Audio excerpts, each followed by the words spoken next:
Hi అండి, welcome to Jhansi అభిరుచిలో. నేను మీ ఝాన్సీ. ఈరోజు వీడియోలో నోటికి పుల్ల పుల్లగా కారం కారంగా జ్వరం వచ్చినప్పుడు కానీ జలుబు చేసినప్పుడు కానీ ఏమీ తినాలనిపించినప్పుడు ఇలా పచ్చడి చేసుకొని తింటే చాలా రుచిగా ఉంటుంది. ఆ పచ్చడి ఎలా తయారు చేసుకోవాలో ఈ వీడియోలో చూద్దాం. అందుకు కావలసిన పదార్థాలు ఇలా 1 కప్పు కరివేపాకు, పచ్చి కరివేపాకు, అలాగే ఒక పెద్ద నిమ్మపండు సైజు చింతపండు, 1 స్పూన్ జీలకర్ర, రుచికి తగినన్ని పండు మిరపకాయలు, 1 ఆనియను. ముందుగా చింతపండును ఒకసారి వాటర్ వేసేసి నీట్గా కడుక్కొని తర్వాత తిరిగి వాటర్ పోసి నానబెట్టుకోవాలి.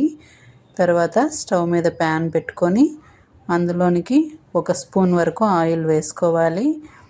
ప్యాన్ హీట్ అయిన తర్వాత ఇందులోకి మనం తీసుకున్న పండు మిరపకాయలను వేసుకోవాలి. ఇక్కడ పండు మిరపకాయలైనా వేసుకోవచ్చు, లేదా ఎండు మిరపకాయలు కానీ పచ్చిమిరపకాయలు కానీ ఏవైనా వేసుకోవచ్చు.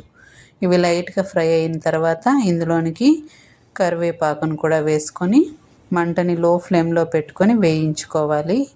తీసుకున్న 1 స్పూన్ ఆయిల్కి ఈ కరివేపాకును కూడా వేయించుకోవచ్చు. మంటని లో ఫ్లేమ్లో పెట్టుకొని ఆకంతా బాగా వేగనివ్వాలి.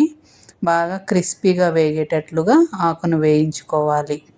కరివేపాకు చింతపండుతో ఇలా పచ్చడి చేసి పెడితే ఒకసారి తిన్నవాళ్ళు మళ్ళీ మళ్ళీ అడుగుతారు. అంత రుచిగా ఉంటుంది, చాలా టేస్టీగా ఉంటుంది. ముఖ్యంగా జలుబు జ్వరం చేసినప్పుడు ఏమీ తినాలనిపించినప్పుడు ఇలా కరివేపాకు చింతపండు పచ్చడి చేసుకుంటే చాలా రుచిగా ఉంటుంది. నోటికి రుచిగా అనిపిస్తుంది తినడానికి కూడా. వేడి వేడి అన్నంలోకి ఈ పచ్చడి వేసుకొని కాస్త నెయ్యి వేసుకొని తినచ్చు. అలాగే ఈ చింతపండు కరివేపాకు పచ్చడి సంగటిలోకి కూడా చాలా బాగుంటుంది. ఎక్కువగా పల్లెటూర్లలో ఇలా చేసుకొని తింటారు. ఆకు అంతా బాగా వేగిన తర్వాత మనం తీసుకున్న 1 స్పూన్ జీలకర్రను కూడా ఇందులోకి వేసుకొని బాగా వేయించుకోవాలి మరొక 2 నిమిషాల పాటు. ఈ పచ్చడిని చాలా తొందరగా చేసుకోవచ్చు. కేవలం 5 నిమిషాల టైం అయితే సరిపోతుంది. చాలా సింపుల్గా తొందరగా అయిపోతుంది. ఆకునంతటిని ఈ విధంగా బాగా ఫ్రై చేసుకున్న తర్వాత స్టవ్ ఆపేసి చల్లారనివ్వాలి. తర్వాత ఒక మిక్సీ జార్ తీసుకొని అందులోనికి మనం వేయించి పెట్టుకున్న జీలకర్ర, పండు మిరపకాయలు, కరివేపాకు ఈ మిశ్రమాన్ని అంతటిని మిక్సీ జార్లోనికి వేసుకోవాలి. ఈ విధంగా మిక్సీ జార్లోకి వేసుకున్న తర్వాత ఇందులోనికి రుచికి తగినంత ఉప్పును కూడా వేసుకొని దీన్ని మెత్తగా గ్రైండ్ చేసుకోవాలి. ఈ విధంగా మెత్తగా గ్రైండ్ చేసుకున్న తర్వాత ఇందులోకి మనం నానబెట్టి పెట్టుకున్న చింతపండును కూడా వేసుకోవాలి. ఇందులో కాస్త పులుపు ఎక్కువ పడుతుంది. పులుపు పడితేనే టేస్ట్ కూడా బాగుంటుంది. కాస్త పుల్ల పుల్లగా ఉంటుంది, తినడానికి రుచిగా ఉంటుంది. ఈ విధంగా చింతపండును కూడా వేసుకున్న తర్వాత ఇందులో కొద్దిగా వాటర్ని యాడ్ చేసుకొని దీన్ని మెత్తగా గ్రైండ్ చేసుకోవాలి.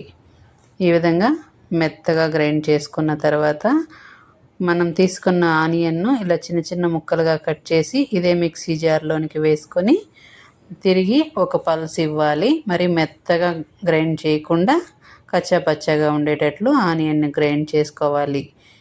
ఈ విధంగా గ్రైండ్ చేసుకోవాలి. దీనిని ఏమి మనం తిరగవాత పెట్టాల్సిన అవసరం లేదు. ఇలాగే వేసుకొని తినచ్చు. చాలా టేస్టీగా ఉంటుంది ఇలాగే తింటే. పచ్చి ఆనియన్ వేసుకుంటేనే ఈ పచ్చడికి రుచి బాగుంటుంది. చూసారా, చింతకాయ కరివేపాకుతో పచ్చడి ఎలా చేసుకోవచ్చో. చాలా సింపుల్ అండ్ చాలా ఈజీ, తొందరగా అవుతుంది, చాలా టేస్టీగా ఉంటుంది. జలుబు చేసినప్పుడు, జ్వరం వచ్చినప్పుడు ఇలా చేసుకొని తింటే చాలా రుచిగా ఉంటుంది. మీరు కూడా ఈ విధంగా ట్రై చేసి చూడండి. మీకు కూడా చాలా బాగా నచ్చుతుంది కరివేపాకు పచ్చడి. అలాగే మీరు ఫస్ట్ టైం నా వీడియోస్ చూస్తున్నట్లయితే ప్లీజ్ లైక్ చేయండి, షేర్ చేయండి, సబ్స్క్రైబ్ చేసుకోండి.